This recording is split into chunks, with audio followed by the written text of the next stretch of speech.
Uh, there has been a law and order issue. You are all aware about it.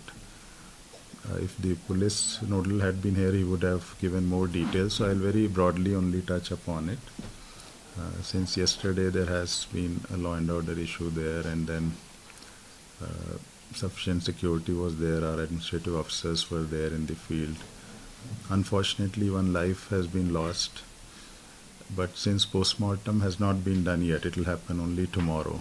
So I won't be able to comment on the reason for the death. As of now, the situation is under control, and we are confident. I'm in touch with all the police officers, administrative officers in the state level also and district level also. So the entire machinery is confident that the counting will also happen smoothly. We had, in fact, during the daytime deployed one team,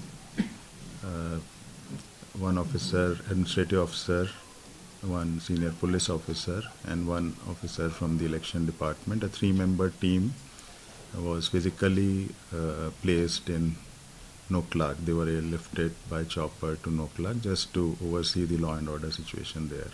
So as I mentioned to you, situation is very much under control now, and we are confident that everything will happen smoothly.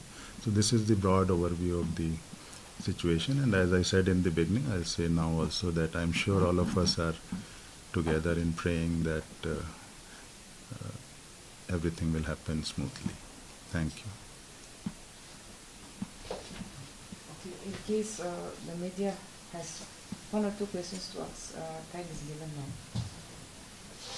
Yes, since you've mentioned that the law and order situation is now under control, earlier during the day, I think the locals have decided not to bury the body and keep it at the public ground here in Noklak. Has it been buried now? What is the situation?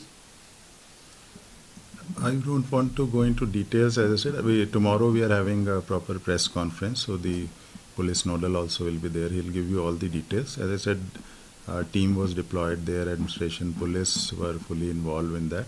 So that issue of not burying the body, that issue is no longer there. Only the post-mortem has to happen tomorrow, and last rites will be performed accordingly. So that no longer is an issue, and law and order wise things are completely under control. There's also a viral video from Longland where the health minister, the security forces were confronting the health minister from entering the polling station and several others who were in the queue. What has been the investigation of that video so far? Because I've also spoken to the DC there and was informed that the clip is under verification. If people were allowed after 4 p.m., what was the situation? I had discussed with our police officers also and our administrative officers. So in general, you see a lot of complaints during polling, pre-poll, come from different quarters, especially the political parties, candidates, and each has their own version of what happened. So each of these is looked into. There's a certain protocol in place. And in fact, during scrutiny, which as I mentioned, after the polling the next day, when scrutiny of documents happens and scrutiny of available evidence happens, that's how we found even in videography, that's how this repoll also happened, as I mentioned, proxy vote. So all complaints are taken into account. And regarding that specific incident which you mentioned, details will be available at the district level, so I don't want to comment on the specifics of it, but in general what the police officers have also given feedback is that nobody was allowed to enter the unauthorized person, no unauthorized person was allowed to enter the polling booth, and beyond 4 p.m. also only those who are allowed as per norms. As per norms, people are allowed. If at 4 o'clock, if you are in the queue, you are given tokens. Because you are a genuine voter, if you are in the queue, you should be not denied that opportunity. So those tokens are given, and those who have token, then the voting will continue beyond 4 o'clock also. Besides the one killed in Noklak, were there any casualties, injuries? No, beyond that there has been no such incident which has been brought to our notice. So, also also received reports that the former legislator Hitachi from Meluri constituency was not allowed to cast his vote, nor were his supporters able to cast their vote. Is that true? Is that to your knowledge, sir? That such a complaint has not come to us. If at all such a complaint, formal complaint has been lodged, certainly at the district level, the RO and DO and the SP, they will all be aware about it, and I'm sure they would take appropriate action. So offhand, I don't want to comment upon it. As I said, officially no such complaint has come to us.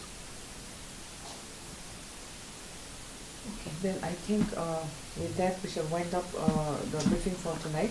As Sir has mentioned, tomorrow also to wind up the entire election process. After the counting, there will be a press conference which will be briefed by the CEO Nagaland, and we shall update you with the timing in due course of time. Thank you all. Thank you.